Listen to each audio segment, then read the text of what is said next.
Wilson. We're here at the Center for Creative Arts in Yorkland at the show of the faculty and students.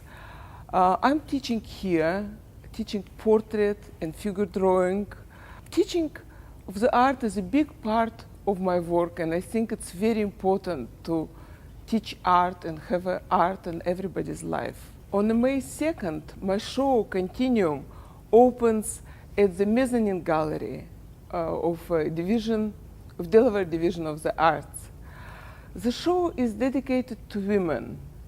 Women, mothers, daughters, teachers, sisters, wives, carry the traditions of a society, of any civilization. We are guardians, we are first teachers of our children.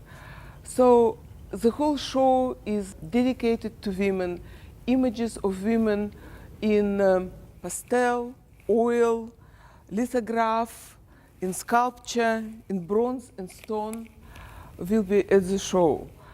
There are 4 major themes at the show: portraits, motherhood, myths and legends, and poetry of the body.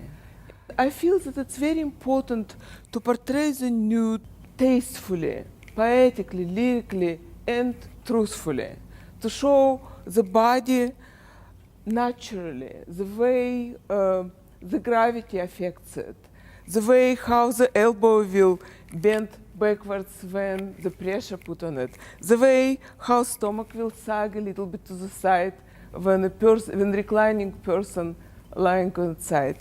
So children would see the images, natural images of natural beauty, and will accept their own bodies.